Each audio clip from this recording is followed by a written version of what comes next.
there's not just one option. There are so many options, and Yeah.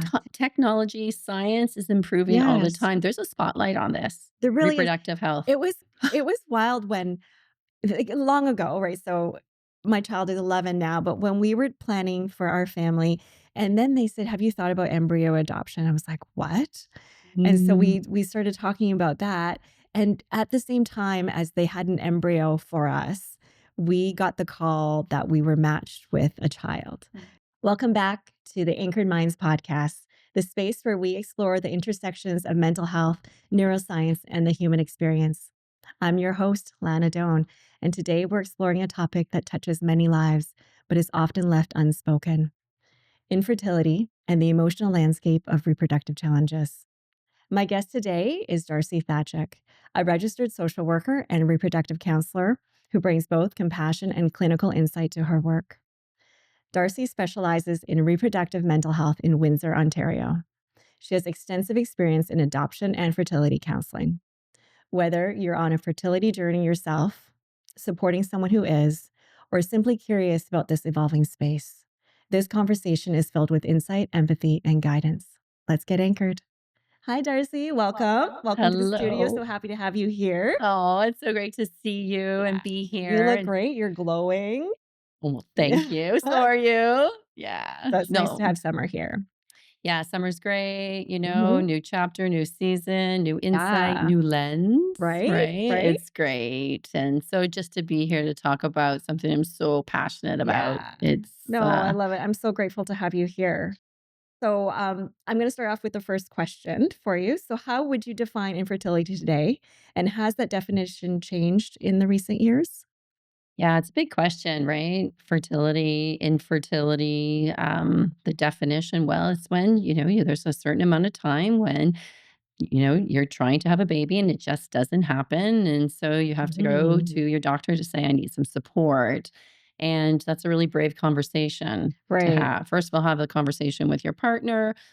Sometimes you don't have a partner and you decide, I want to have a child, Right. It can right? happen. It can look like so many different ways, and people just can't put it in a box. Yeah, Yeah. you know what? With this pathway to parenthood, there's no boxes. Really, we have to take that away, Mhm. that concept, because everyone is so unique. They have their own lived experiences, they have their own family cultures, Mhm. diversity. There's so many social norms that we follow. So Right. to have one set definition of this journey is just No, really impossible. But like I'm just saying, there's so many people that do single parenting by choice, right? they And do. then, or couples. So starting that conversation, going to see your doctor, and then, having the referral to the reproductive endocrinologist or your fertility specialist in your And at jurisdiction. what point do you think that somebody would do that? Like, do you recommend somebody trying for a certain period of like certain months, and then, okay, this is time, or is it a certain age, or what are some of those factors? Yeah, there's lots of factors, lots of variables, but I Mhm. also say advocate for yourself. Yes, we have guidelines, 12 Mhm. months for under a certain age, and then, 6 months if you're over a certain age. But you know what? Start the conversation with your doctor, Mhm. right? Because that's going to start that internal, I don't know, empowerment to say, this really matters. There's no Right. shame. I need to be able to be brave here and say, this is my story. This is my And journey. So take control of your road. take control Yeah. of it and Yeah. just, reach out for support. And then as your doctor, your general practitioner might say, well, we have to wait a little bit. Maybe we do some tests Mhm. like with them before they actually make the referral over to the specialist. But, even if there are different expectations out there and guidelines, start the conversation as soon as possible. I agree. Yeah. Also, there's people, women that, want to freeze their eggs, right? That's another opportunity to talk to your Oh, yeah, doctor yeah, and put say, a pin in that. We wanna talk about some of the okay, options that people do have. And yeah, as this journey of family planning, there's a lot of emotional and psychological things that people experience. Can you talk a little bit about that?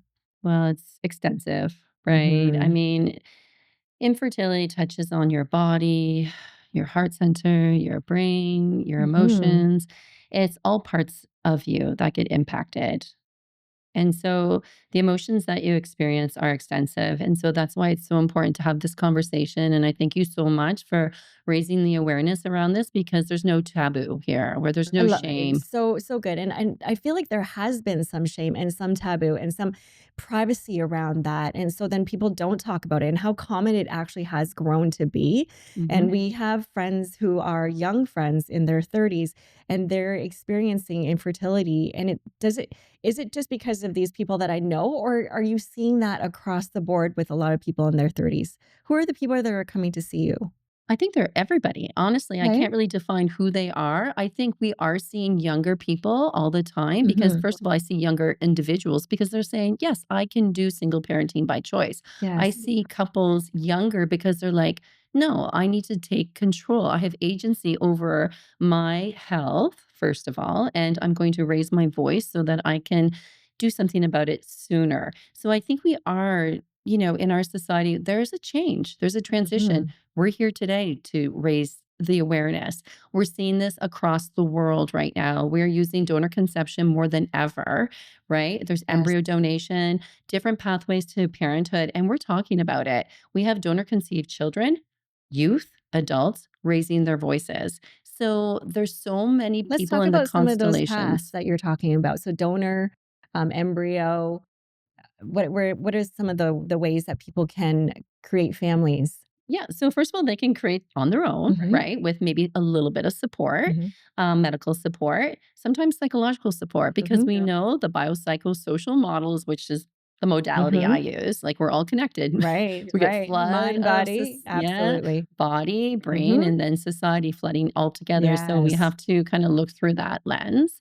But I think what we're going here, like when we're talking about empowering and different Hmm. people coming into the clinic and making decisions at an earlier stage, and the different types of journeys we can take. It's really, there's so many. So we have, Right.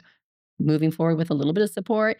Then we have like maybe full on monitoring at the fertility clinic, right? Hmm. Exploring, discovering, the diagnostic side of it, what's going on from a medical lens. At the same Right. time, we really want you to have support so we can understand what's happening from a psychological Oh, lens. right. So the emotional piece of it. So do you think that people kind of go through this family planning because as a child you have this dream in your head.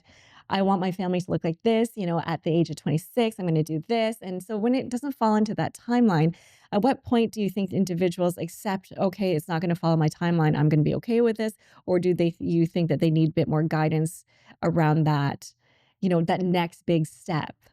Yeah, the next big step, it really is about helping them understand that script of, Hmm. those, I don't know, the script that we grow up with, Right. that society floods us with, right? Yes. Because when it comes to parenting or reproductive health and our goals around having children, like, and our visions, right? Like, Yeah. it's from childhood. It really is. And Right. so these are deeply embedded scripts. And so when things just don't go the way they're supposed to, according to our internal scripts, then we can look at different pathways to parenthood. Takes a lot of courage, takes a Hmm. lot of psychological resilience and strength, but awareness is number one, right? Because if we don't know what we're struggling with, I don't want you to Yeah. label yourself with depression or No. anxiety, And not right? be and be afraid to talk about it because there's some shame in maybe you're not meeting though your own expectations, Yeah. and so you Yeah. feel private about it. So I'm so glad that we can talk about it more openly now. And Mhm. as you know, with my own infertility journey, it was, people would say dumb stuff to you too because they don't know. And so you're like, "Oh, it's very frustrating." And then you start feeling private because I don't want you to keep asking me when I'm gonna have kids.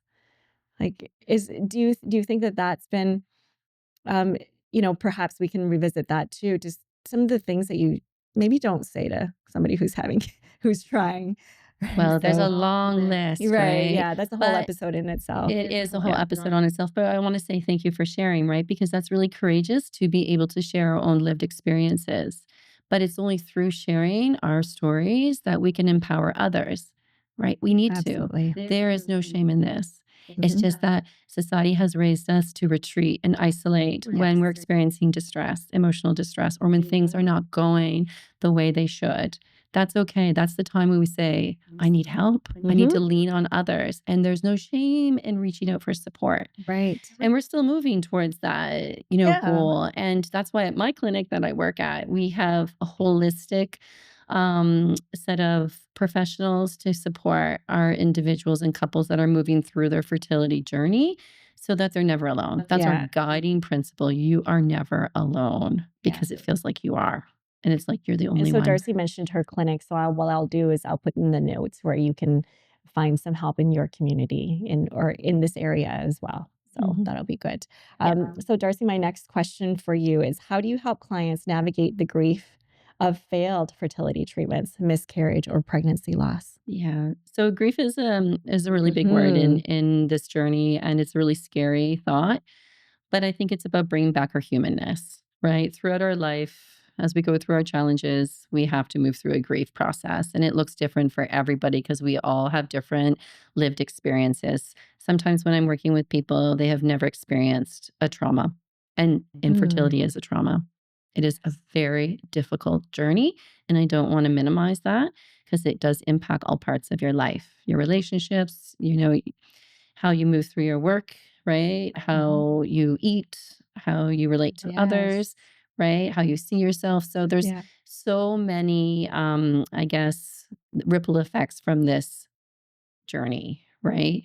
And so grief is a big one, but I think grief is something that we have to be aware of because if we don't know that we're experiencing it, we might, you know, really diagnose ourselves when we don't need to diagnose Right. ourselves. Like yes, it's sad, it's difficult, but it's grief. And that's because it comes from something we love. This is something that we want and it means Yes. so much. So, that's a lot of my education about what grief means to you. Have you been Hmm. through it before? What does it mean? Yeah. And Do you that think it's not linear. Do you think people experience, they talk about those 7 stages of grief. Do they experience that, during pregnancy loss as well? Absolutely. I think at every step of this journey, they experience all different types of grief, Mhm. right? It could be the, disbelief, it could be the shock, Mm. right? When The they're referred, anger, oh, the the yeah, anger, the all of it, right? yeah.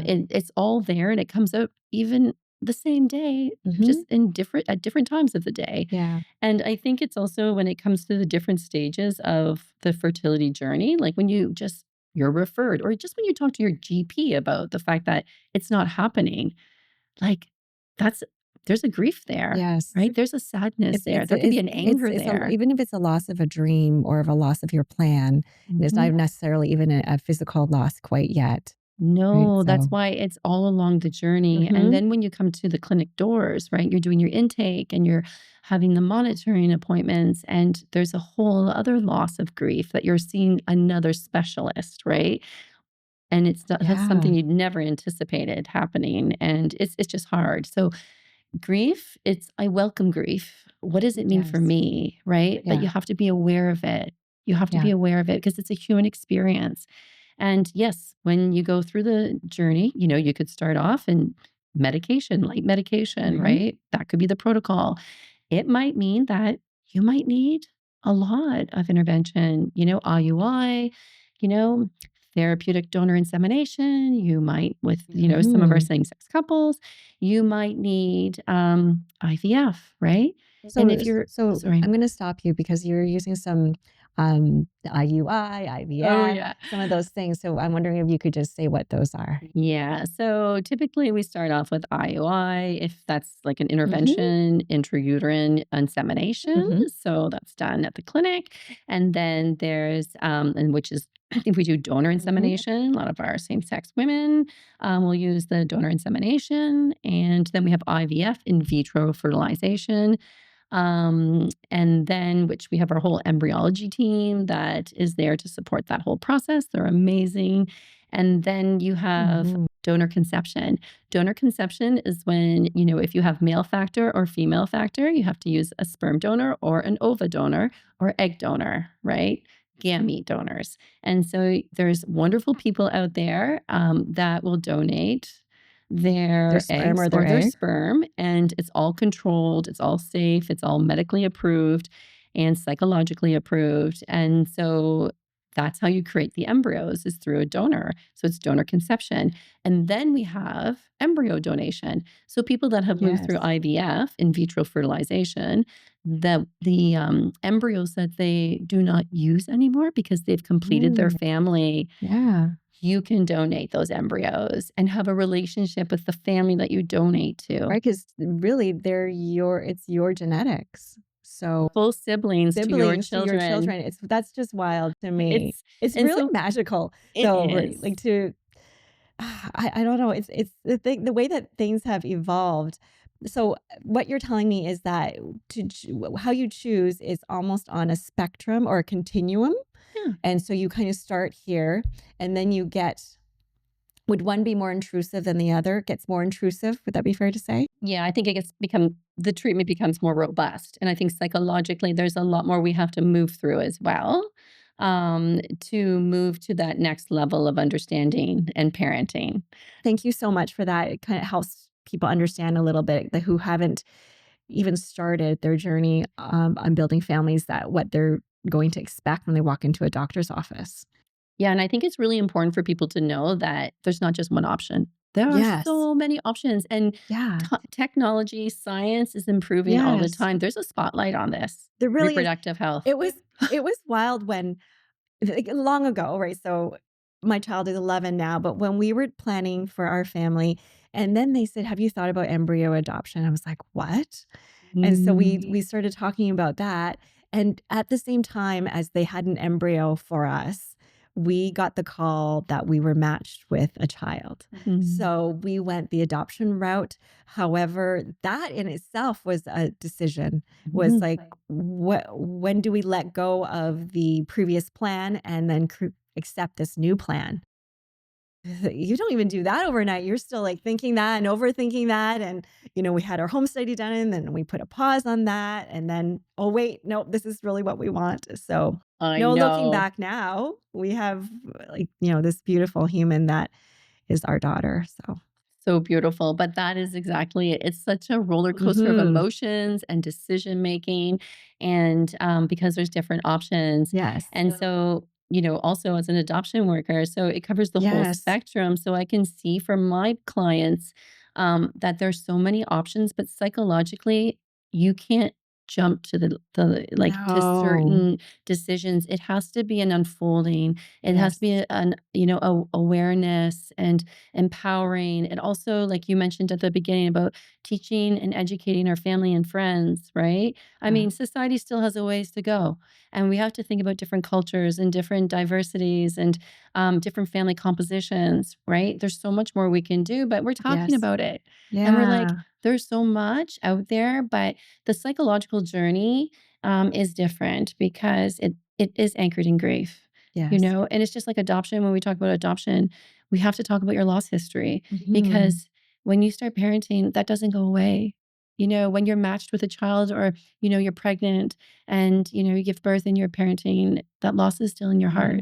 So hmm, how do you still move through it? And that's yeah, why counseling is so important, or for yes. people to just have somebody formal or informal, like your friends and your family, people in your Some sort church, of outlet whatever. that you Mhm. are sharing this experience with, that you're not doing it alone. I think that's really the big message there. You know what? I think it's one of the pillars of reproductive Mhm, health mhm, and in my counseling yeah, is that you are never alone, and it feels like it. It really, really yeah, does. It's like yeah, I hear it from all my clients, and it's so important to know that you're not, but you have to live through that to know that you're not. And that's why, mhm, just having this, time together yeah, and just like people exposing themselves to like just hearing about the information is yes, just that awareness, that building on the awareness, like, okay, I can do mhm, these hard things.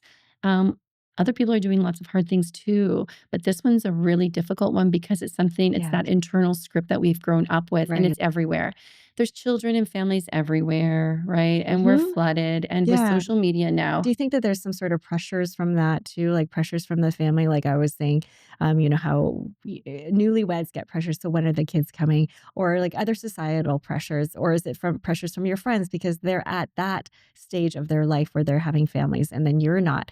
Do you think that that's a big impact on your psychological health as well? it's significant because it is also it's subconscious, right? From our internal scripts, but it's conscious. We're looking at it, we're seeing it. It's on social media. Hmm. It's everywhere we go. Like even if we're going for a run and we're trying to like do something really good for ourselves, and then You're we right. run past a park, and there's lots of kids there playing, it triggers you. And so then you have to have these tools to use so that you can kind of say, okay, where am I at right Right. now? Like, Right. Check you myself. check Yeah. myself, but also know that there's all parts of me, right? Hmm. And self compassion and kindness to yourself, is so important. Just like, I would give to you, you would give to me. We have to really That internalize that grace. and give Yeah. it to ourselves because you know what? We have to do that. But I think the pressure is real, Hmm. it's What do you everywhere. think about this social media stuff? Like, what are you seeing the trends in social media with regards to family planning? Is there anything new that's happening right now? Well, social media can be your best friend, but it can Mhm. also be very difficult. And Mhm. so there are some moments with my clients that I might advise to really Like, shut just off. stop. Yeah. Just stop, just dial Mhm. it down for a while or shut it right Mhm. off because if it's right before a procedure, right before you're receiving some medical results, Yeah. or you're in the 2 week wait, which is after, IVF, and after the transfer, you're in a 2 week wait period, Yes. if you're pregnant or not, right? And so that time is really sensitive. So maybe it's a time to dial things down. Mhm. And we don't want to be flooded. And with Yes. social media, you can't unsee things. Right. Like if you're on your phone and it generates these Yeah, this images. algorithm, and Yeah. then you're getting more of that. Yeah. The reason why I ask you about that is because typically you curate your own feed to what you're interested in, and because I'm no longer family planning, I'm not Mhm. gonna be following those trends anymore. Like, right now, I'm following trends about parenting, and I'm following trends about, about picky eaters and about, Yeah. different kinds of routines and so that's me, and fitness and mental health. So I haven't seen what's really out there about fertility. So you're saying that there's a spotlight on fertility. Yeah, there is, Yeah. and there's so much out there. There's a lot of supports Okay. too. Okay, so I want people to know that it actually there's a very nice supportive network out there.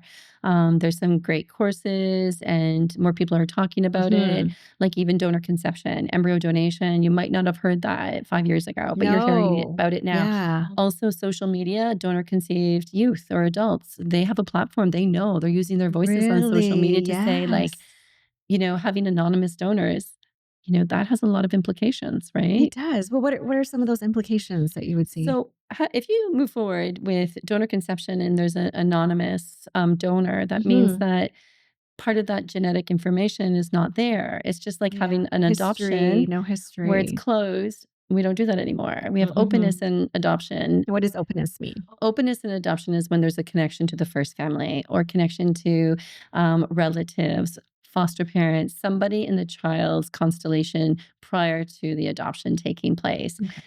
That's their lived experience. These are their Yeah. connections. We're not trying to Why do I have erase blue that. eyes? Yeah. Where did they come from? And why do I have these allergies and freckles? Whatever that might be. Cute freckles.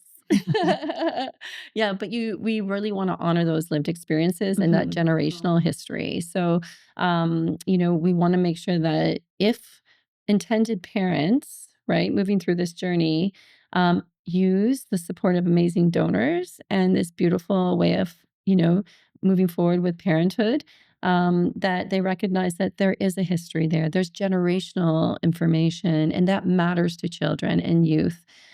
We don't want to erase anything. We want to nurture it, embrace it. So with social media, we've heard lots of Yes.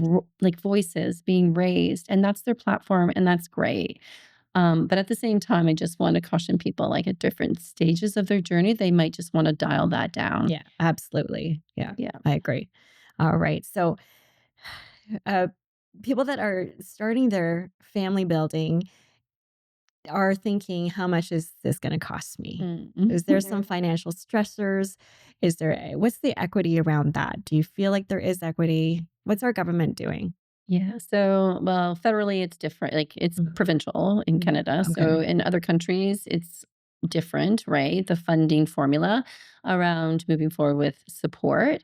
But there's a lot of private arrangements, right? With the Mhm. clinics. There's OHIP that covers, there's your benefit provider that Mhm. can provide, coverage for Mhm. medicine. And in Ontario, we do have the IVF funded IVF, but there's Oh, criteria, and okay. so you use it once, and Is it then more widely available now than it used to be? absolutely. Okay. We have some amazing, advocates in our province and federally, and, like I said, this is on in the spotlight. We want people to understand that there's lots This is of real. This is it's legit. real, Yeah. and you shouldn't financial burdens or challenges shouldn't stop you. Right? They shouldn't stop you from having Right. children, Right. but it does. And it's a Mhm. real factor, and I talk about it all the time, right? And so when it comes to politics and raising the bar and raising the Mhm. awareness with equity, um, and equality, it's something that we always have to keep talking about. It's for everybody, And this it support. absolutely, it should be. Yeah, Right. and I think some different cultures and different people from different socioeconomic, backgrounds might suffer more because they don't have that financial backing, and Yeah. so that's why we advocate, and there's some great programming out there that actually, provide grants to couples and individuals so that they can Okay. actually move through, say, IVF or Okay. IUI or any So kind of let's talk about that so that we make sure that we put that in our notes. So can you even yeah. think off the top of your head what are some of those programs? So there's the Ontario Yeah. funding program, but there's Mhm. also Fertility Friends that Okay. will support you. And you can also ask your clinic as well if there's any support from the clinic. You should also talk to your insurance companies because sometimes it's hard to have a conversation with your insurance company when it comes to fertility because you feel there's that feeling again like, "Oh Mhm. my gosh, I have to talk to them, and are they going to judge me? Like, Right. this is really hard." But you know what? They're trained too now. I've trained people that are receiving your call at at these insurance companies so that they provide that compassionate care while they're listening to your requests Yeah. or your questions. Yeah. So this is what we're trying to do. We're just trying to help Yes. everybody understand that this is really hard and this is Mhm. like a trauma experience and they need trauma informed care when they're talking Absolutely. to you. So talk Yes. to your benefit providers. Yes. Ask them what the coverage is. Talk to your HR department. What are my entitlements? I have to have lots of medical appointments. I have to go for lots of ultrasounds and blood work and I have to go to Yes. different, appointments. How am I going to be supported by my employers, Mhm. right? It's a Yes. really big thing. And I think when you've come to the sense of empowerment, you'll be able to have those hard conversations in a Right. compassionate way to yourself. Yes, and you have to get there. So you need to support yourself so that you can get to that point where you're able to have these conversations. Yeah. And I mean, I think only really recently that I'm able to have these conversations without breaking down in tears.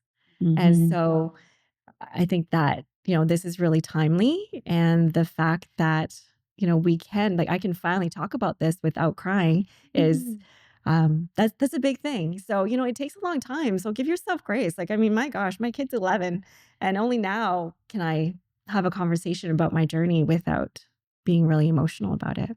I Yeah. thank you for saying that because it's part of you. Hmm. You'll always be there. And I think sharing your story allows others to share their story. It really does. It's the empowerment and knowing that we're not alone in this journey. And, you know, you know, life is hard. Yeah. Life is hard. And when this grief happens, we have to remember that it's our humanness and we can do this and we're not alone. I keep saying we're not I alone, but know. because it's really important to know that Yeah. because it feels like Yeah. you are. So when you people are feeling overwhelmed and hopeless about their fertility, what would you tell them? Well, I would just say Yeah. that. I'd say Yeah. connect. Okay. Connect. First of all, Connect. connect, right? Yeah. And, but also compassion. Yeah. Like, think of look, you're a champion, you're a warrior, you've done some hard things. we don't know about reproductive health. We have no idea that this is going to happen. We grew up thinking, oh, we really have to protect ourselves because Yeah. it's going to Well, happen. yeah, So you think you're gonna, try once and it's it's gonna gonna happen. happen. Yeah. Yeah, and then when things don't Yeah. happen, and then that grief sets in and that doubt Yeah. sets in, and then, it's really hard, that emotional journey, and so I think it's just being really Yeah. compassionate with yourself and then saying, okay, who do I have in my network that I can relate to? Mhm. What are those core friends that I know that don't judge me? Right. Right. We know those people. Right. And then I would gently have a conversation with them Yeah. and they can support you. And then, together in that relationship, you can say, okay, I'm going to go see my doctor. Can you Yeah. come with me? Yeah. Right. Or talk to your partner and like just ongoing conversations, not once in a while. Like set some time aside Right. to really say, let's talk about this. This is really important. Don't push it Mhm. to the side because with reproductive health, time does matter. Yeah. So I'm going to wrap this up because I know that we're getting tight for time, but one of the things that I did come across a lot was the why. Mm, Are you able to answer any of the whys, or the reasons are just too broad? When people say I'm experiencing infertility, why? mhm. Yeah, it's a big one, right? Mhm. Because when we start questioning and using the why, we can get into a lot of psychological distress, right? Yes. Because we're trying to find answers with our own compass Mhm. and we don't know, We don't right? And know. we don't. And so we start exploring and then we might go on social media, Dr. Google, and then it gets really hard because then we Mhm. start getting anxious because we're Right. like, oh my goodness, there's a lot out there. There's a lot Yeah. of negative things. There's a lot of complex medical jargon, a lot of psychological information. And so the why is it's good to ask why, but then it's important to start checking that why with Right. real And not time. focusing on the why and just moving forward because it can be a million different things and they're so unexplained. Exactly. I mean, we know that before, like historically, a lot of the women would put the blame on them. Yeah. They would, and we know, no, male factor significant, 1/3, right? Female factor 1/3, unexplained 1/3, combination of both. So I Yeah. really want people to know that it's not just one Those person.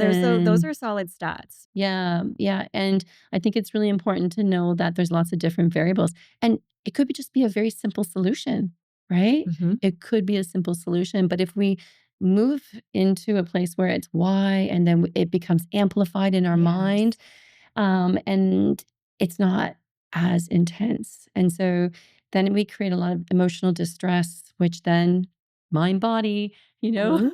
it talks to each other, the mind, the body, Right. the body, the Yeah. mind, and so we can amplify things and we can complicate things even further. So I really just would recommend that the why is a wake up. The why Mhm. is something to say, I'm curious, I want more awareness, I need some information from my friends and my, medical Yes. professionals. Yeah. No, absolutely. Thank you, Darcy. And thank you for joining me for this powerful and enlightening conversation.